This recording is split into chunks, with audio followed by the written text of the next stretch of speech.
Hey, everybody, welcome back to another episode of the Catholic Talk Show. Today, we're going to be talking about 7 books that every Catholic should read.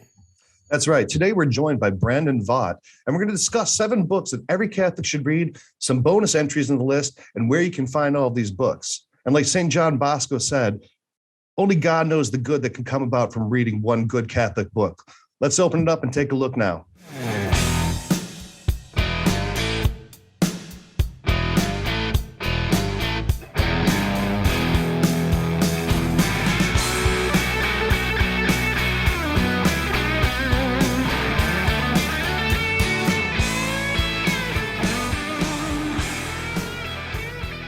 All right, really excited to be back with you again, Brandon. Nice to have you on the show. I'm looking at this list of books, and it's incredible. So I'm really excited to unpack these books for our audience. Hopefully, there's some new ones there people can pick up. That's right. You know, this is one of the most requested episodes from our listeners. They want to know, hey guys, what book should we read? You know, we're on YouTube. You're watching us on YouTube right now. Thanks. Make sure that while you're here, click the like, subscribe, follow, share, do all the prerequisite YouTube things for us. It helps us a lot. But life isn't always lived on YouTube. And sometimes, like I said, with that St. John Bosco quote, reading a good book edifies the soul, it edifies the mind. So we wanted to make this episode. And I don't think there's anyone better that we could have gotten for this than Brandon Vogt. He's a content director for Word on Fire. He's the founder and creator of ClaritasU, and he's one of the most well-read guys I've ever met. Whenever we've had the chance to hang out and smoke a pipe together, the conversation, it's really amazing. And his knowledge of books, I think, really is going to enrich everyone today. So Brandon, we really appreciate you coming on and sharing this with us. Thank you. A flattering introduction. It's good to be here again with both of you. Thanks. Yep. Now, you might be seeing that Father Rich is not here. Father Rich has to do some priestly ministry today, which are matters of life and death. So we're going to give him a pass on that. But Father Rich, I'll cut you in. There you go. And so Brandon, let's get started on this list. So I think I want to preface this though. What is your reading life like? How did you become so, I guess, enamored and so involved with reading and consuming information this way? What's your background in that? Yeah, it's interesting. Growing up, I was never a big reader. And then in college, in high school, I remember completing only one book. It's pitiful to say now, but like most of us, we were assigned all sorts of novels and books for school, but I would just skim them or barely skirt by and take a test or look up stuff online. Never really read a book cover to cover. I just wasn't a reader. When I got to college, I started reading a little bit more, but it was in college that I had this really profound conversion experience. I came to know the Lord. I came to start reading the Bible for the first time on my own, and then eventually came to Catholicism. And it was through that conversion that I became a more serious reader. And it's funny, I've talked to a lot of other Catholic converts who have similar stories. For some reason, it seems like a deeper desire for the Lord typically corresponds to a deeper hunger for reading. It's funny how those two things are linked together. But then after that, after college, I just became a vociferous reader. I gorged on books. I think I maxed out a few years ago at around 110, 120 books per year. Now I'm somewhere in the range of 60 to 70. We've got 7 little kids and all sorts of other side projects. I don't get to read as much as I want, but usually a good 40, 50 pages a day is where I'm at right now. So lots of experience. And that's why I'm excited to talk about some of these favorite books, because now that I've read thousands of books over the last couple decades, I'm happy to talk about some of my favorites. See that, Ryan? He's got 7 kids too. You don't have an excuse for not reading books, man. I watch movies. See, but Ryan, don't sell yourself short, because you're always telling me, like, we'll do an episode and you'll be like, oh yeah, I read this book or that book. So, I mean, you've read a fair amount of books, especially in your failed and defunct time in the seminary where you're forced to read. I was going to say that's where I fell in love with reading. I have a story much like yours, Brandon, except the amount that I consume is far less currently. But yeah, I fell in love with the intellectual, the philosophical tradition of the church.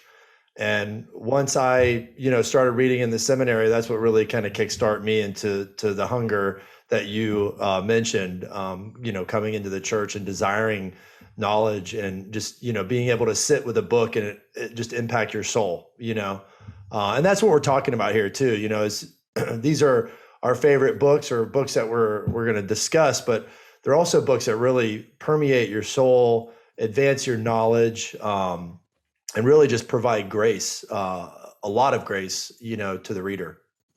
Yeah, so I'll make sure that there's a list below in the show notes on this page on YouTube, but then also if you go to CatholicTalkShow.com, on this episode's page, you'll have all the links that we mentioned in this episode.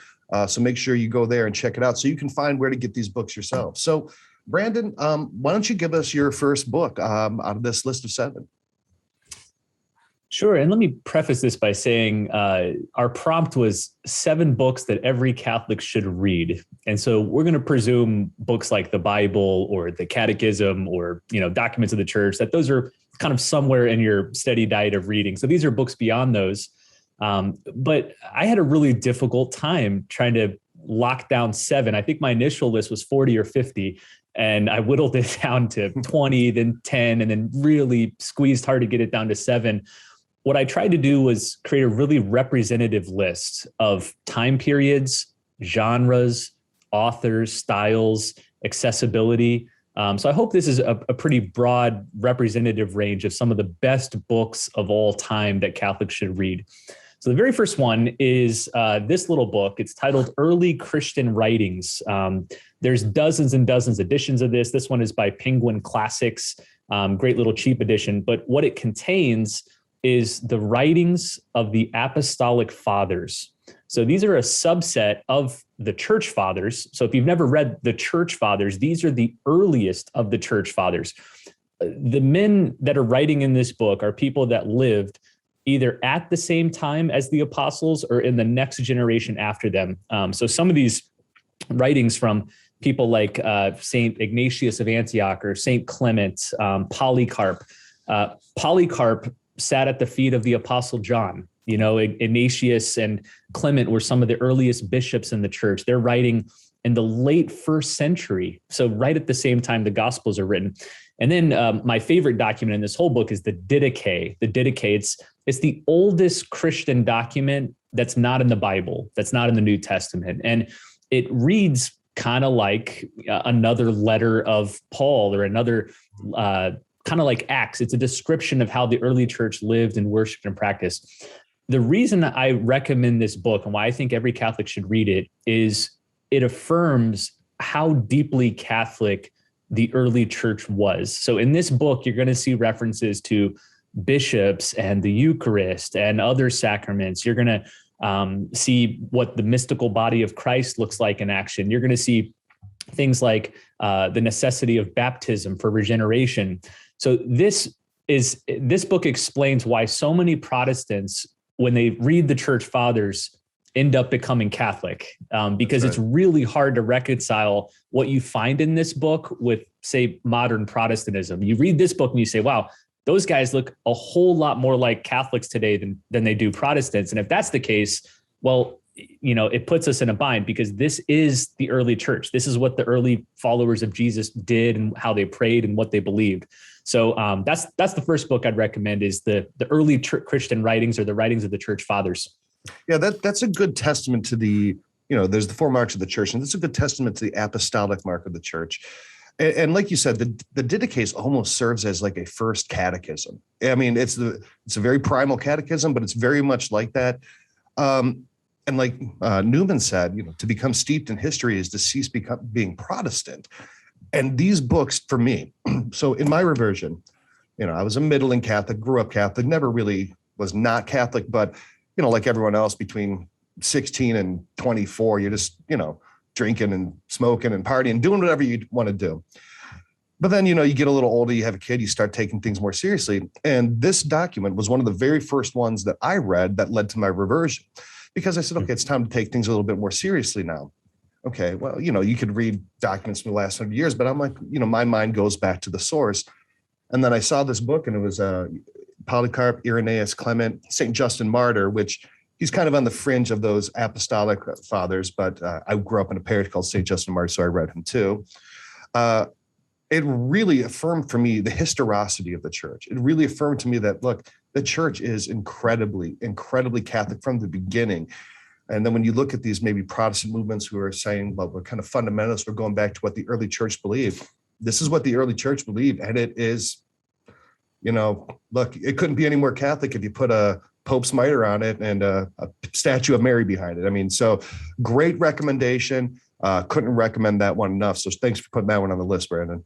Yeah. And I would also add that some of these documents could have been up for the canon of scripture too, as well.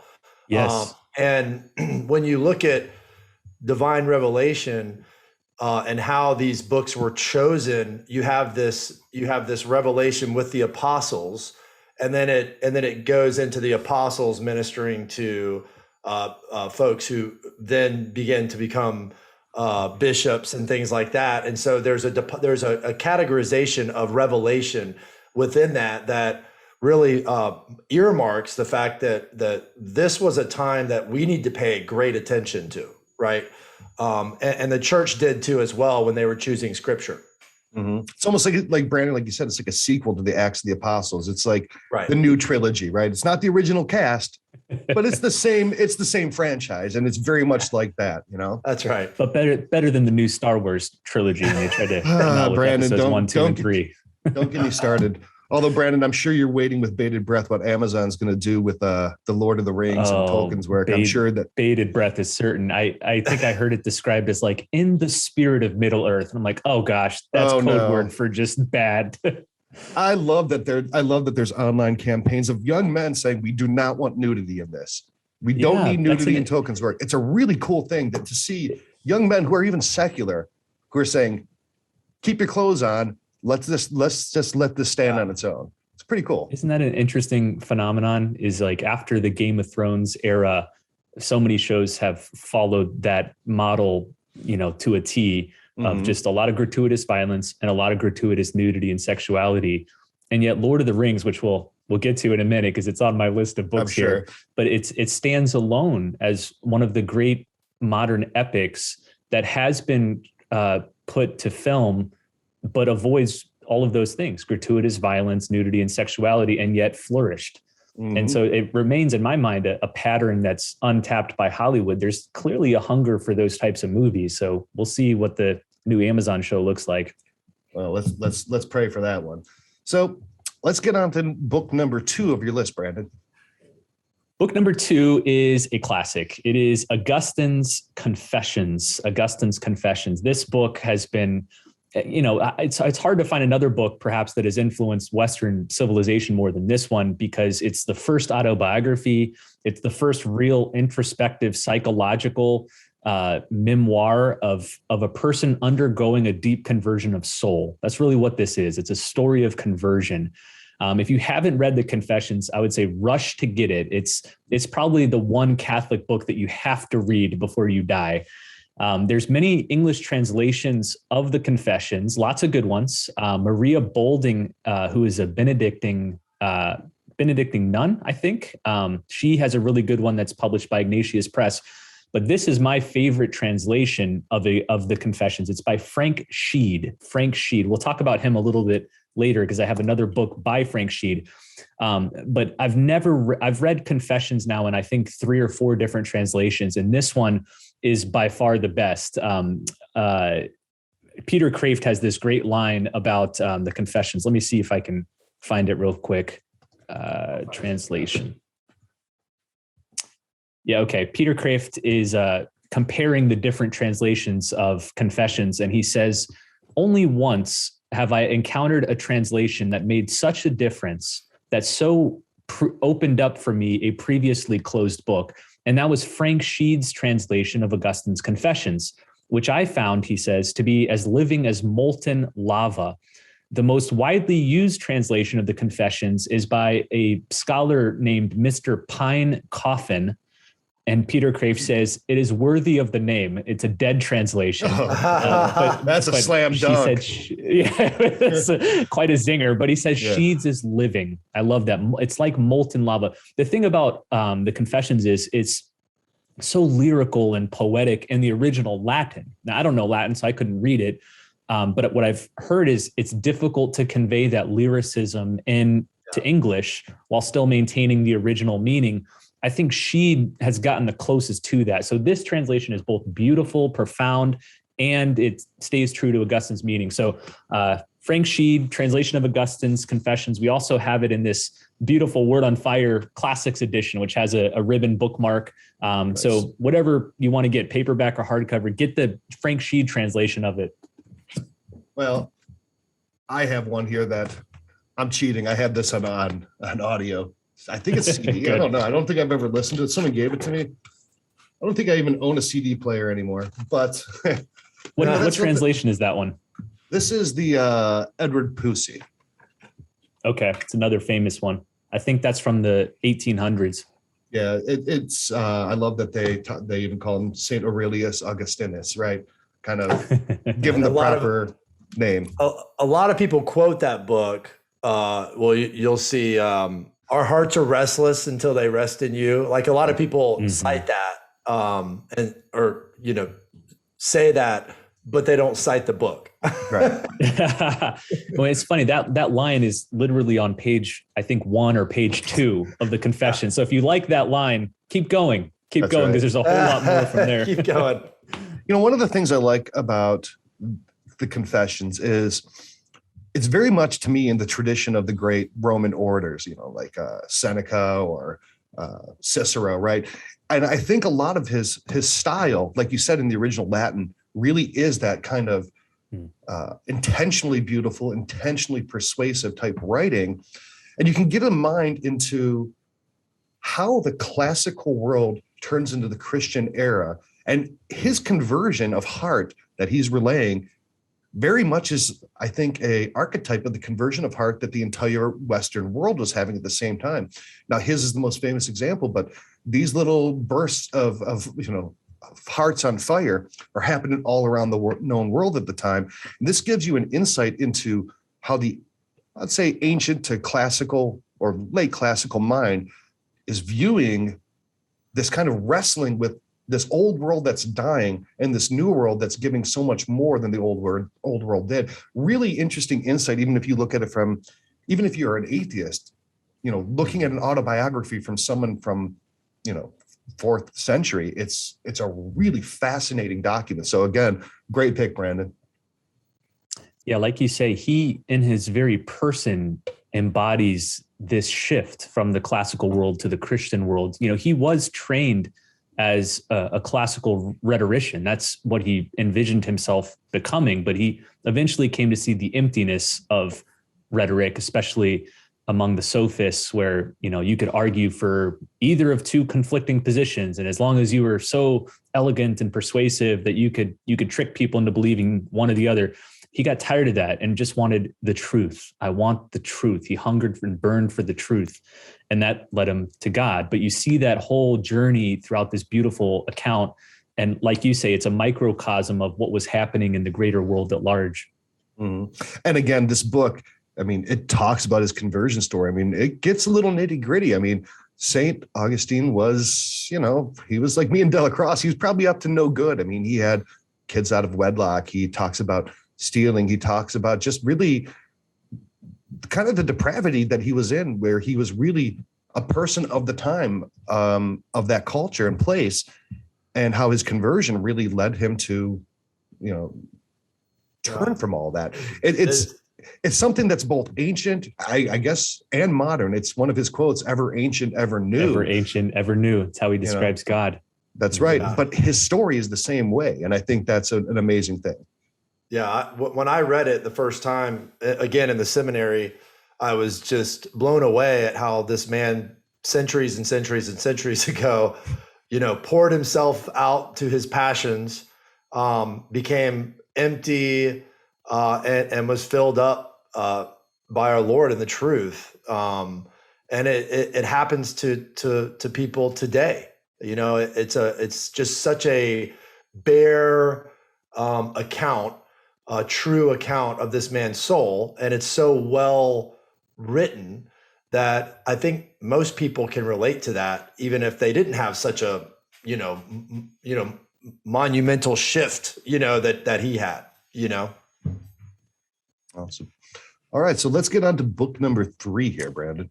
All right, book 3, we are going to journey from the patristic period or the church fathers. So that was the first 2 books here, all the way to the medieval period to take us to Thomas Aquinas. Now, I love Thomas Aquinas. He's one of my favorite saints. I identify as a Thomist, a follower of Thomas Aquinas, or, maybe to use Ralph McInerney's language, a peeping Thomist, a novice Thomist. That's good. I thought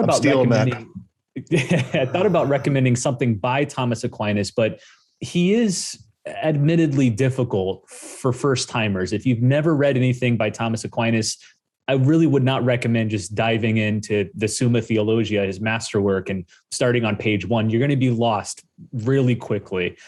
So I think the best way to get into Thomas Aquinas is through one of his great interpreters.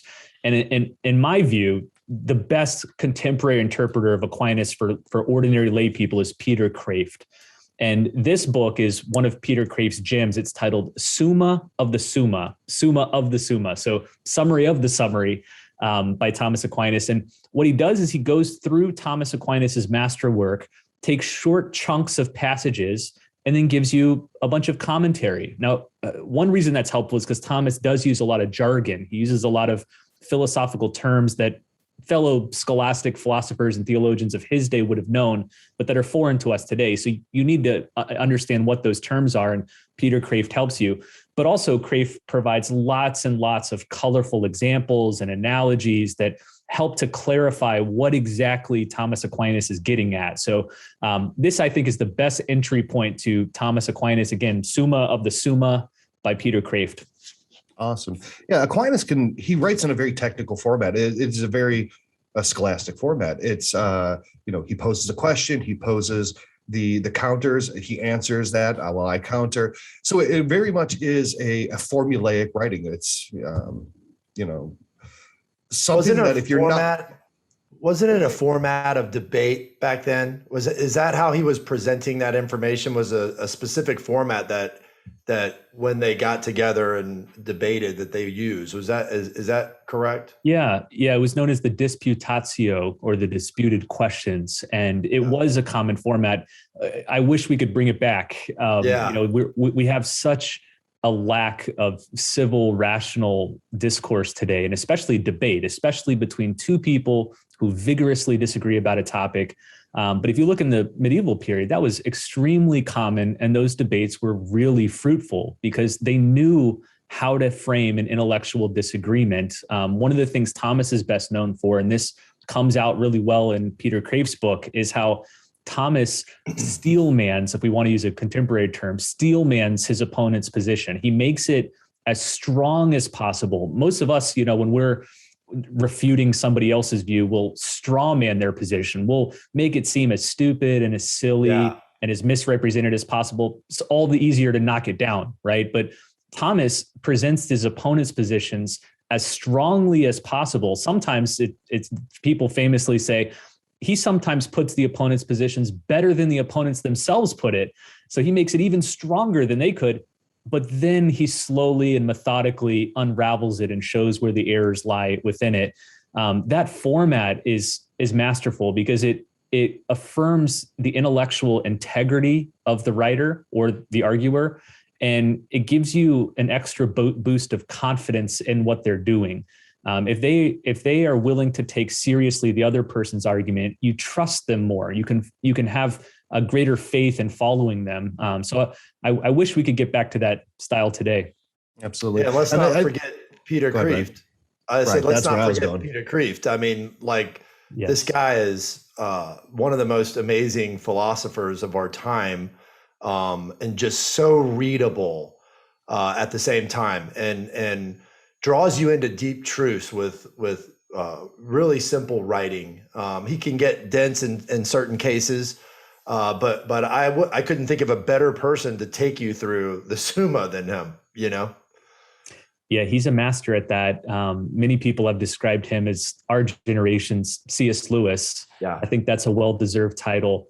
It's a rare skill for someone to stand on the bridge between a great master of thought and the ordinary layperson and bridge that gap. But Peter does it so well. And he's done it not just for Thomas Aquinas, but for many other writers and sources. He has books on Augustine and Plato and Socrates and Blaise Pascal. And that's kind of his forte, is taking these lofty intellects and bringing them down to the level of the rest of us.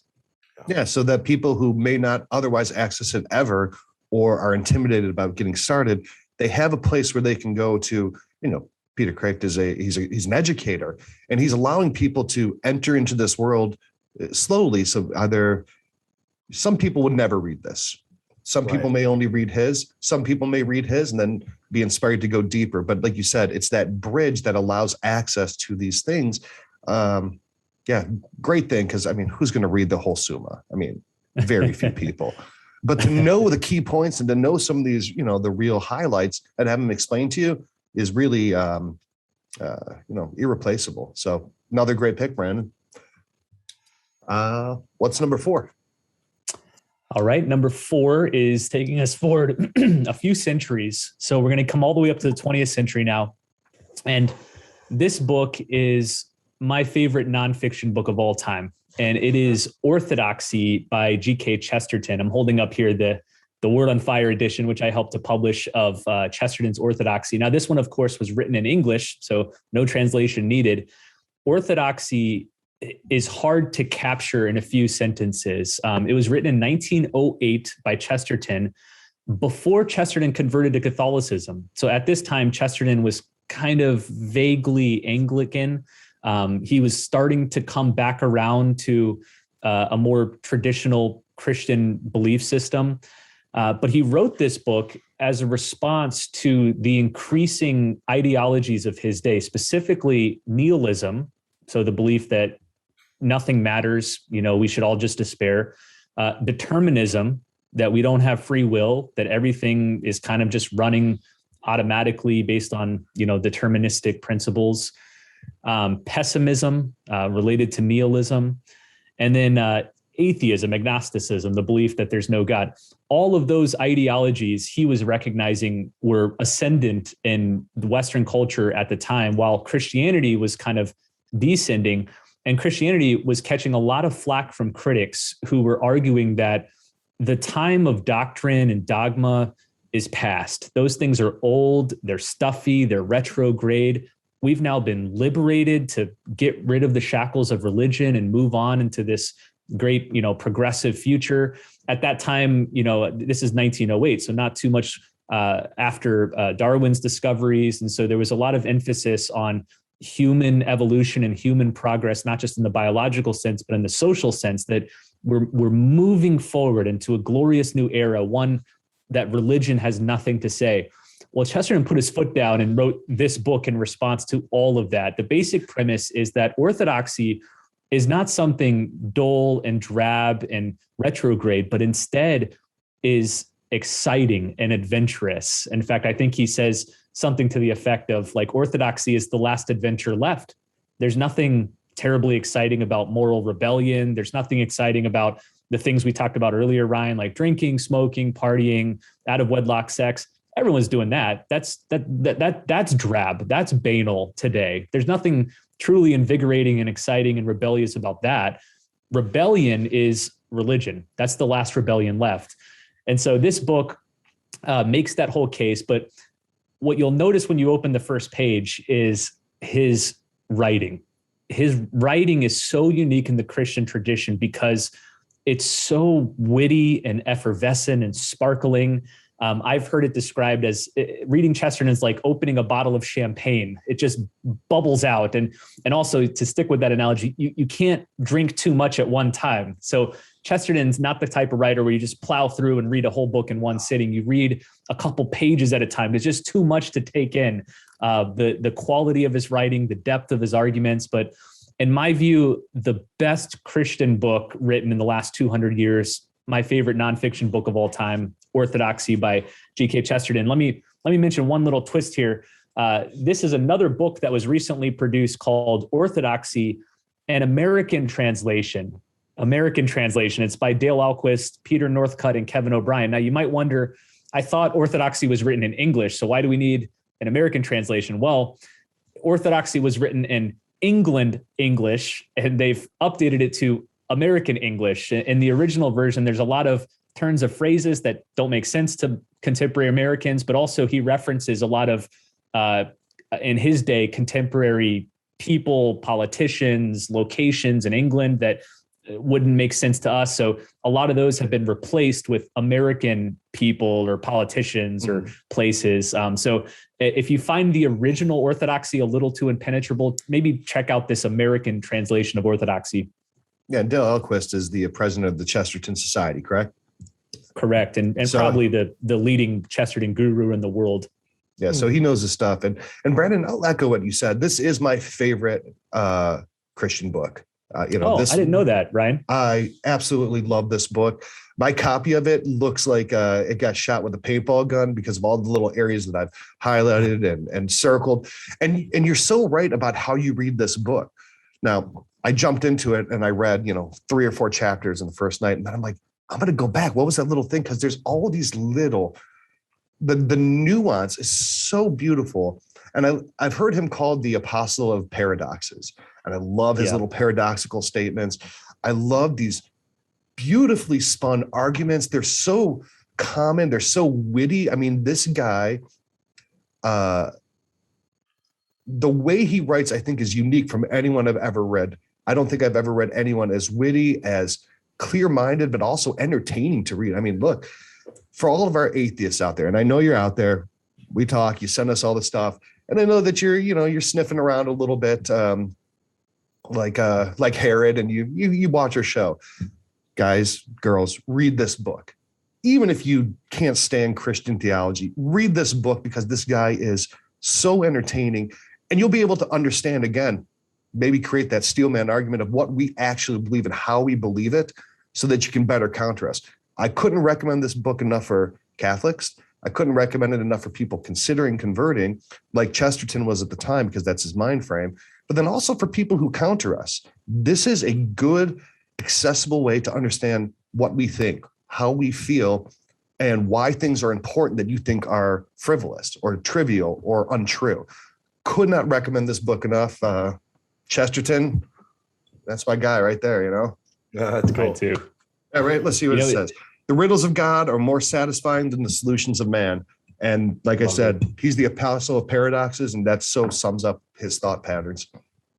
It's funny, when he wrote this book in 1908, again, he didn't convert to Catholicism, I believe, till 1922. So 14 years later, but he published this book. It made a huge splash all across Europe. It was immediately a bestseller, one of the most popular books. He began receiving letters in the mail from people congratulating him on becoming Catholic, because they read the book and just assumed it was so deeply Catholic that this must be like his conversion memoir. But it wasn't. It wasn't. In fact, what he says in the earliest chapter was, what this book really is a result of is not making the case for Catholicism, but him setting out to create his own religion. He said, I was so dissatisfied with all of these empty ideologies that I started to piece together my own belief system, my own religion. So I'm grabbing this doctrine, this dogma, this belief, this tradition. And he said, I just put the finishing touches on it when I came to discover that this was actually ancient Christianity, that I had just recreated this thing that existed for 2,000 years and it careened across the centuries. So I love it. There's something on every page to take delight in. Yep. Well, congratulations, Chesterton. You played yourself. Tried to write a book and you got yourself by yourself. He converted himself. That's kind of an interesting thing. Now Chesterton has a lot of great books. His St. Francis of Assisi is great. Everlasting Man. Everlasting Man is amazing. There's so many things by Chesterton, or even the Father Brown books are terribly entertaining. I think they even do a PBS show, which is pretty good too. Check out Father Brown. It's he's a priest detective. It's like Murder, She Wrote, but with a priest. Good stuff. Yeah, I love the Father Brown stories. Are really unique. It's often said that Father Brown is the second best known detective figure in England after Sherlock Holmes. Mm-hmm. And they kind of were coming of popularity around the same time. But what's unique about Father Brown is he's a priest who is able to discover crimes because of his decades of experience in the confessional.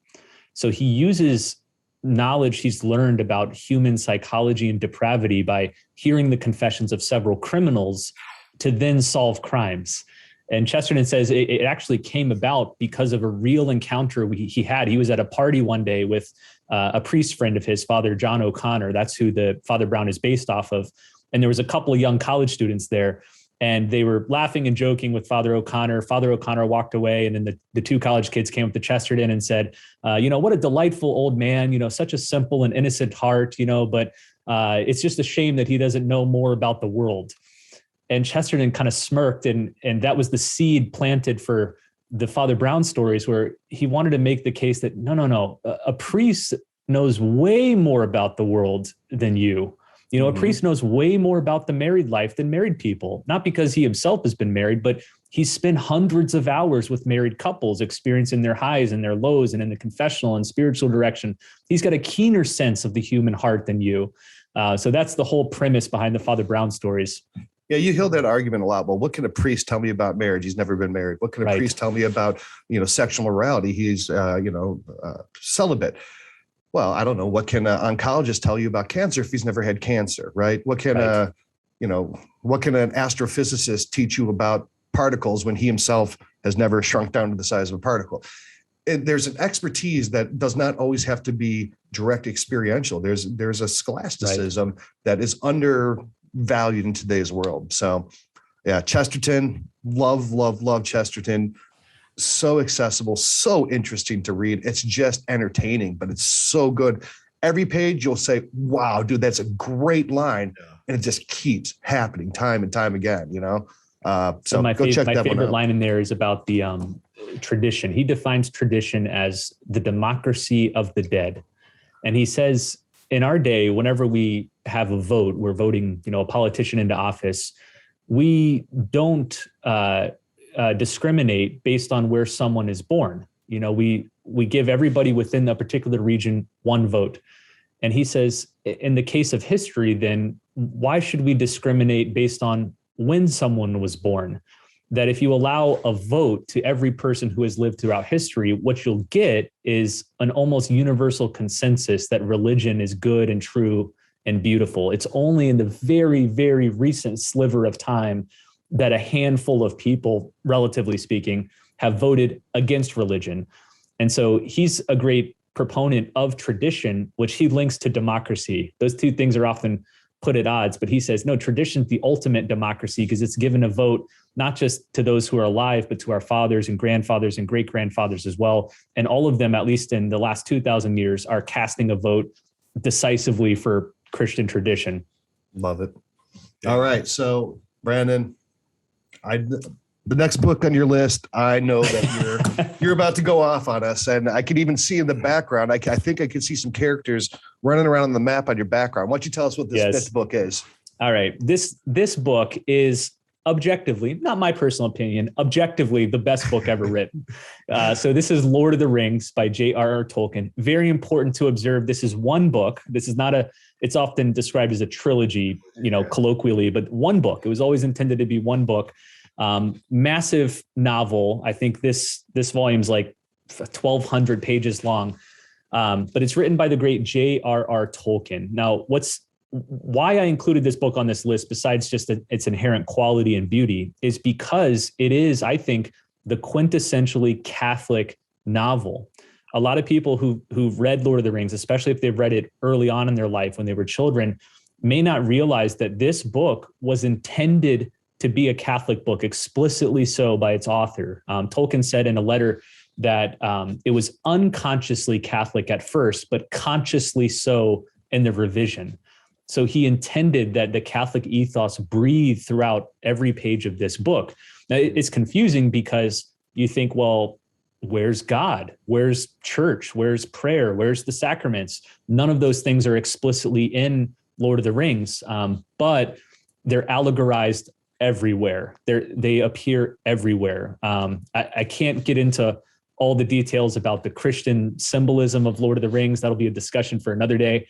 But if you haven't read this book, it's hard to capture the beauty and the glory of this story. I have a quote here from C.S. Lewis, who of course was Tolkien's close friend. C.S. Lewis reviewed the first volume of Lord of the Rings, The Fellowship of the Ring, when it came out. And here's what he said. And I think this best explains the value of this book. He says, "This book is like lightning from a clear sky. A reviewer need say little except that here are beauties which pierce like swords or burn like cold iron. Here is a book that will break your heart. They will know that this is good news, good beyond hope. To complete their happiness, one need only add that it promises to be gloriously long."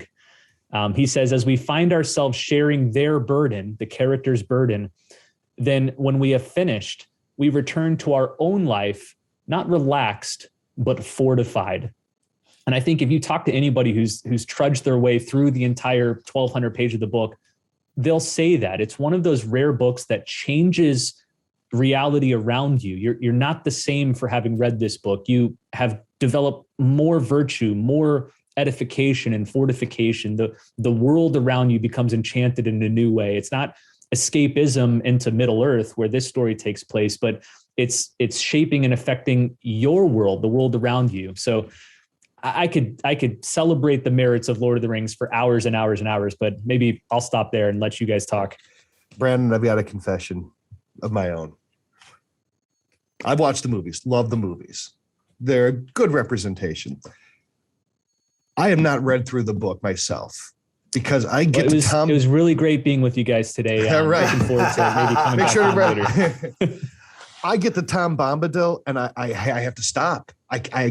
I cannot handle Tom Bombadil. That for me was a deal breaker. I got to that. I'm like, okay, I'm going to go take a nap or I'm going to go take a walk or something. And then I just didn't get back to it because that was a buzzkill for me. Yeah. A lot of people I've heard, they get through about 50, 100, 150 pages and kind of come to a halt. And I get it. It's a slow starter. What Tolkien is doing is painting the background of this whole world. He was the original world builder. Mm-hmm. You hear that a lot now in modern fiction, fantasy fiction about, oh, he's a great world builder. We just had Dune in the movies and now Wheel of Time coming out and or the all Marvel of these, universe or whatever. Marvel universe, Game of Thrones, they're all celebrated for how they build out not just a storyline, but a world with characters and histories and languages and all that. Tolkien was the original, and he's doing that in the very beginning of Lord of the Rings. And it takes him a long time because he doesn't just jump right into the action. So you get about 90 pages in the beginning, all about Bilbo's birthday party. So it takes like, I think over 100 pages before they even leave the Shire, their home, to go on to this grand adventure. Many books are halfway done by 100 pages, but they haven't even started. And then you get to Tom Bombadil. Bombadil didn't appear in the movies. So if you've seen the movies but haven't read in the books, you Peter Jackson don't know chose him yet. wisely. He's emblematic of pre-fallen man. So he's man without sin.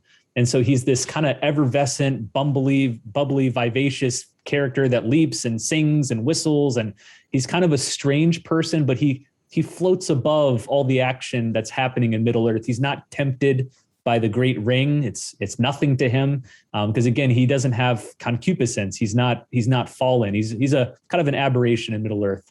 Mm-hmm. He's like Ned Flanders. But a good holy Ned Flanders, not just an obnoxious, annoying Ned Flanders. My wife and I, on our anniversary, the last couple of years, we got to see The Great Divorce, the play, The Great Divorce. And then C.S. Lewis's biography. If this were my list, C.S. Lewis would be on here.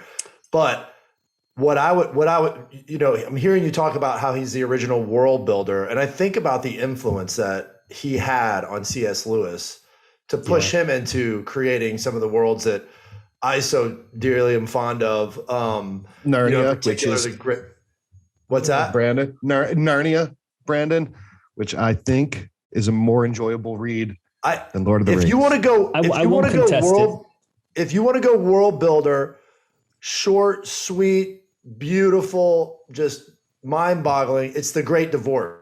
It's 80, love that book.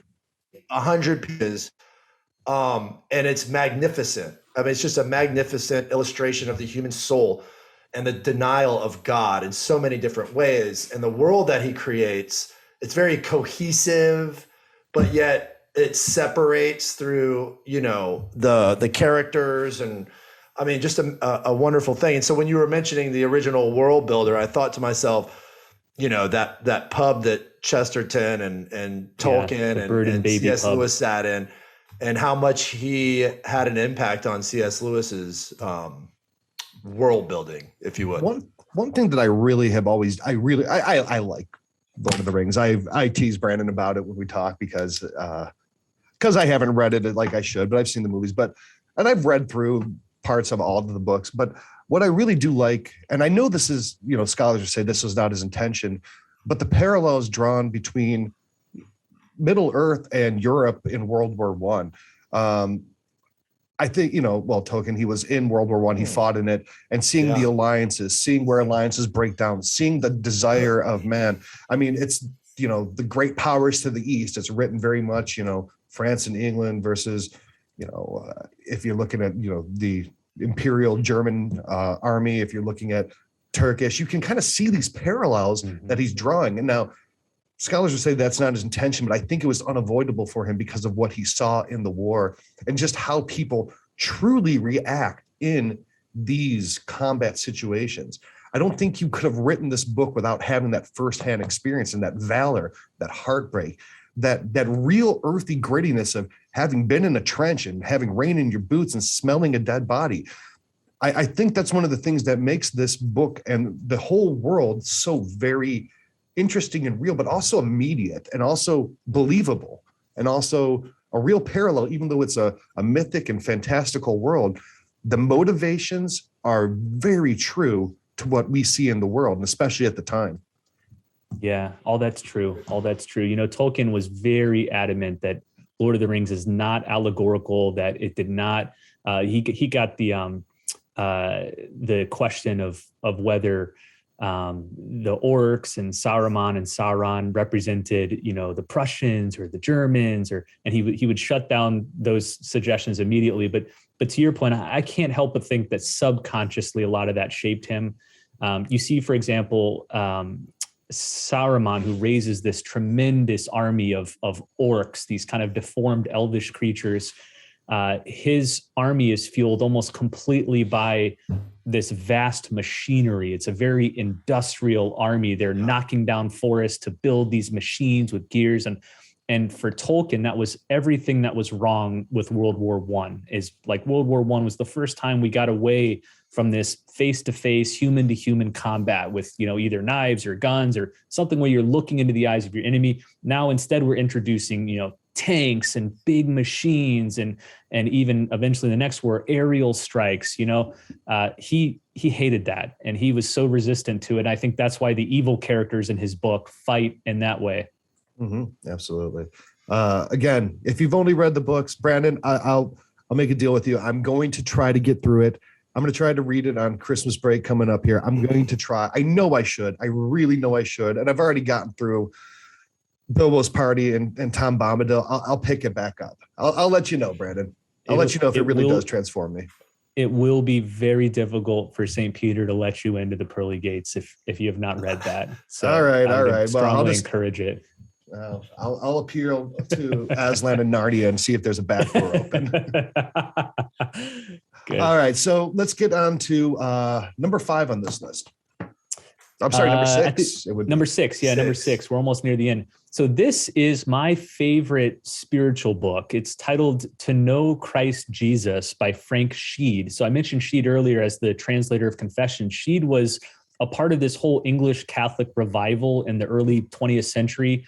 He was very close with people like G Gk Chesterton. In fact, he ran a publishing house called Shead and Ward, where they published a lot of Chesterton's books. And in fact, if I'm not mistaken, I'm pretty sure this is the case. One of Frank Shead's children is godson to G Gk Chesterton. Chesterton's their godfather. So he was close family friends with the Chestertons and others. But this book is the best book I've ever read on the person of Jesus Christ. It's up there, and I would say slightly above. This might be heretical to some of our viewers, but up there and slightly above Pope Benedict's Jesus of Nazareth trilogy, in my mind. Here's why. This book doesn't only communicate facts about Jesus, and it doesn't only reflect on the theology of Christ, as Pope Benedict does heavily in his books. It's all about helping you to develop a personal closeness and fondness to Jesus.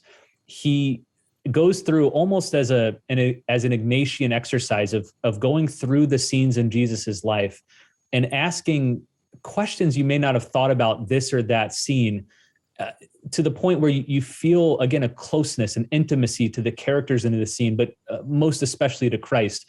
It's hard to capture what this book will do to your soul by the time you finish it. It's not just at the level of feeling. Like, you'll close this book and you'll say, I feel closer to Christ, but it's not just that. Your soul is more united to Christ as a result of going through this book. So I try to go through this book every Lent. I've read it, 6, 7, 8 times now.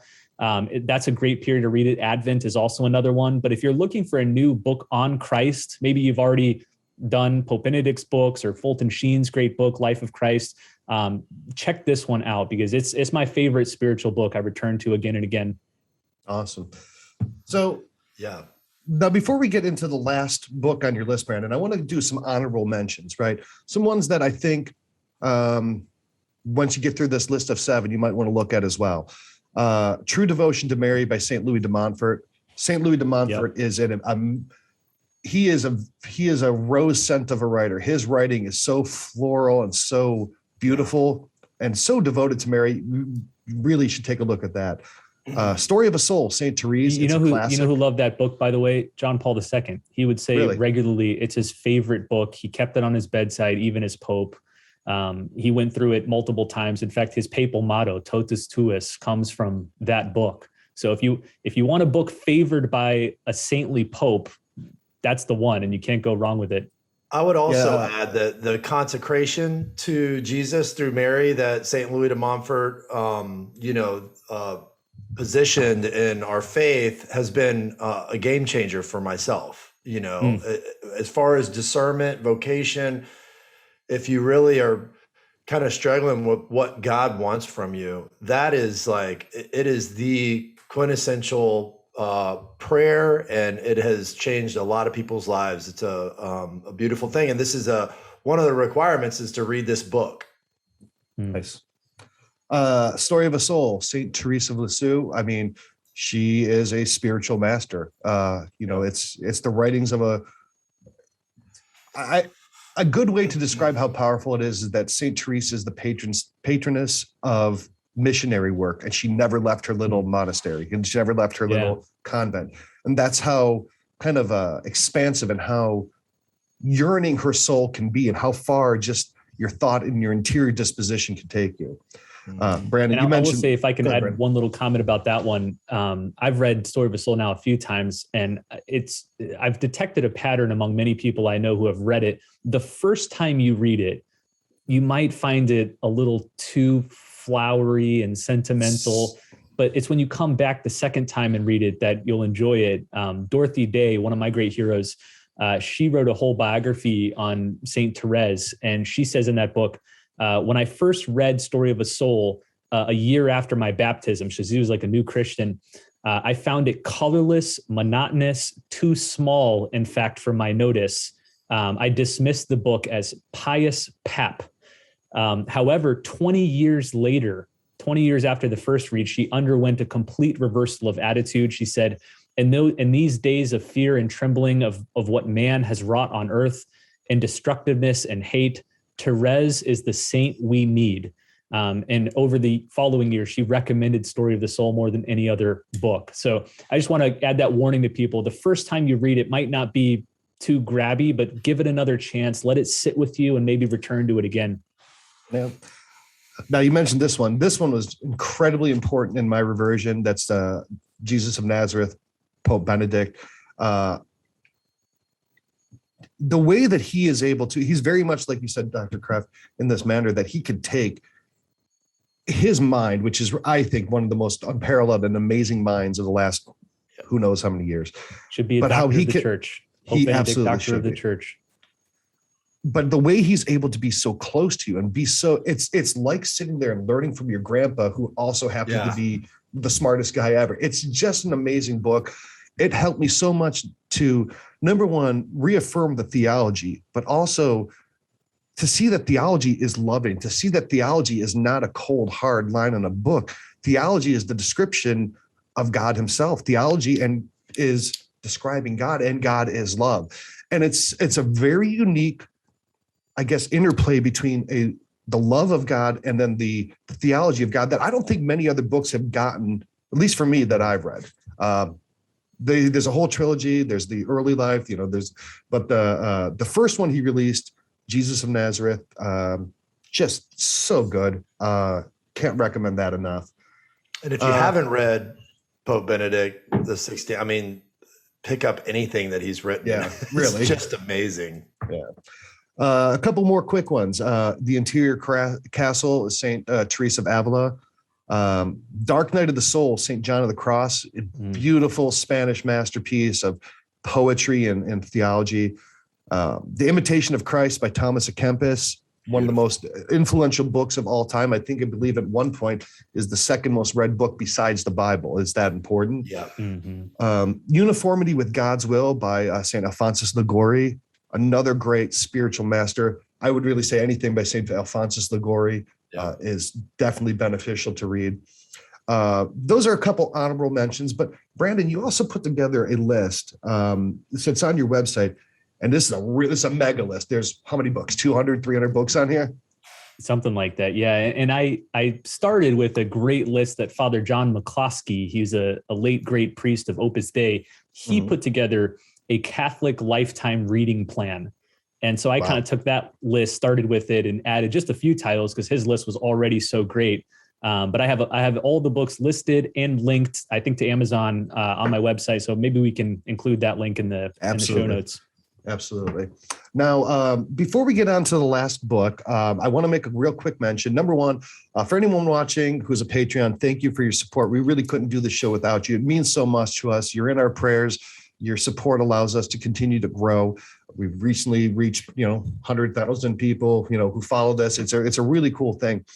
So if you want to support the show, you can go to CatholicTalkShow.com/Patreon. A lot of cool gifts, coffee mugs, hoodies, things that we can do. You get access to a weekly call where me and Ryan talk with people in person, and we pray together and just discuss episodes. So check that out.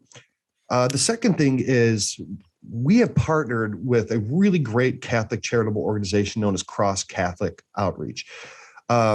Cross Catholic Outreach is a very reputable, very efficient Catholic organization that serves the people in the most need in this world.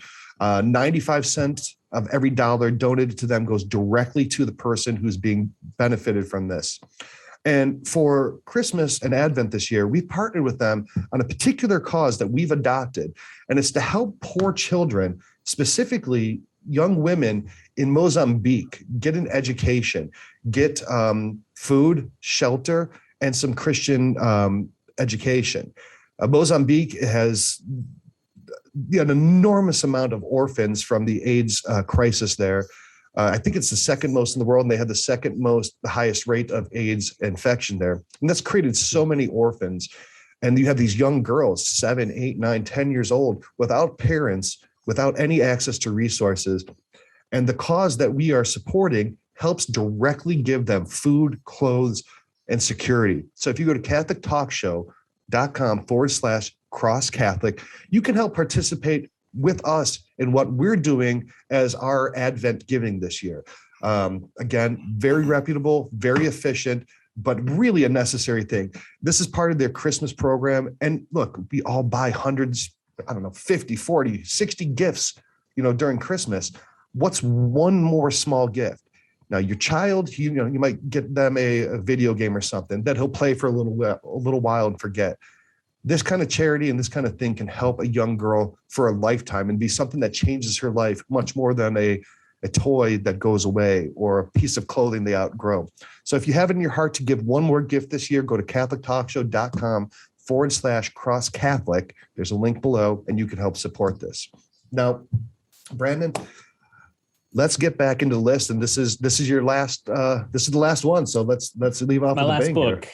And this takes us all the way up to the present day. This book is Catholicism, A Journey to the Heart of the Faith by Bishop Robert Barron. Not just mentioning this book because I work with Bishop Barron. I would do it anyway. In fact, I read this book before I started working at Word on Fire. There's Ryan's copy. Excellent. Love it.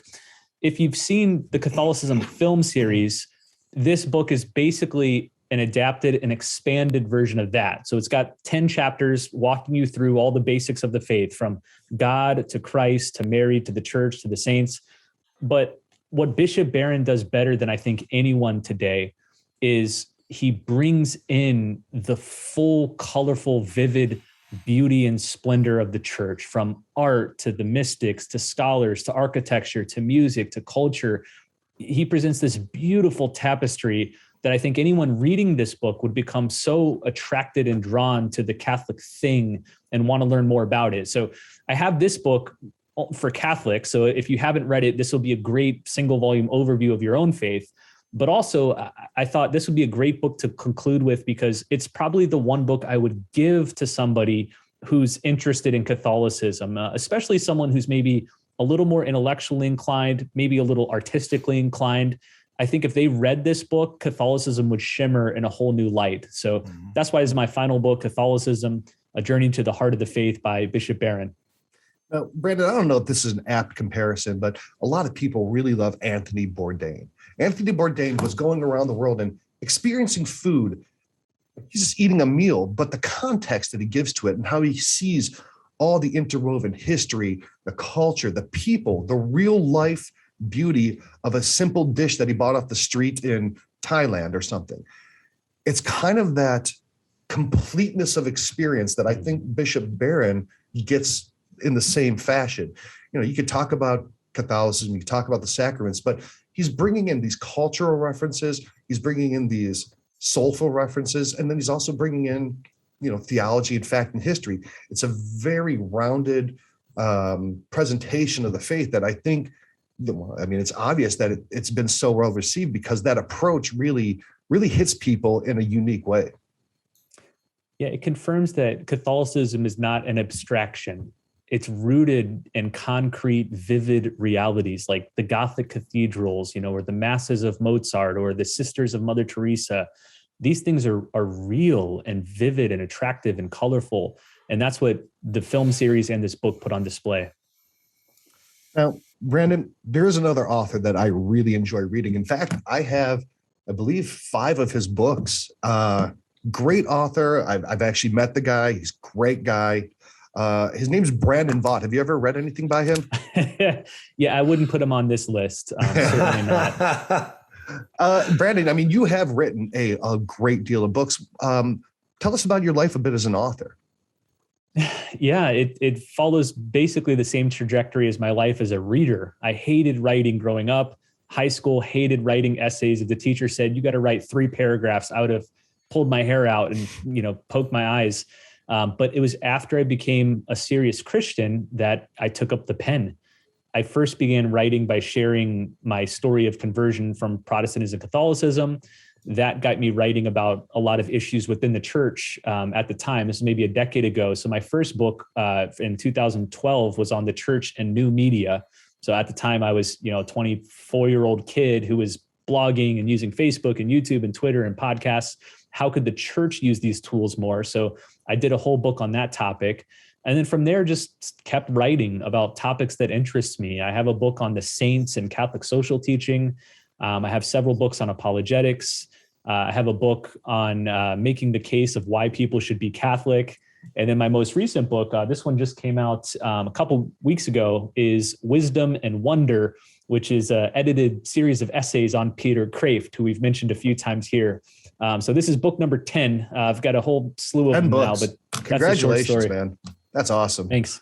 Yeah. The Return is a great book. It's for, you know, helping parents and grandparents bring their children back into the church. Amazing book. Yep. And Brandon, I'll freely admit, you also have another thing. It's your platform called ClaritasU. Mm. ClaritasU is a very modern take on, I would almost say, a form of systematic theology. It's a great course to allow the average person to go in, watch a course on some very hot button topics and some very contentious topics, and how to be able to speak confidently on these issues, where you might be in a conversation, over Thanksgiving dinner, and someone's like talking about abortion or end of life issues, or, the problem of evil, and you have nothing to say, so you put a biscuit in your mouth, right?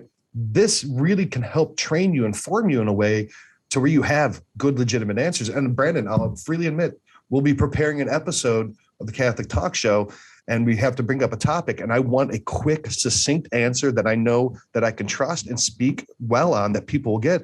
I will log into my ClaritasU account and take a little brief refresher on it. It's something that I rely on. So, Brandon, why don't you tell everyone about the special offer that we put together for the listeners of our podcast here? Yeah, when I was coming on here, you asked if we wanted to put together something special and offer. And I thought, well, it definitely has to have books in it, and it definitely has to tie into ClaritasU. So here's what we came up with, that for viewers of this episode, we're offering 2 of my best-selling books. This one is titled Why I Am Catholic and You Should Be Too.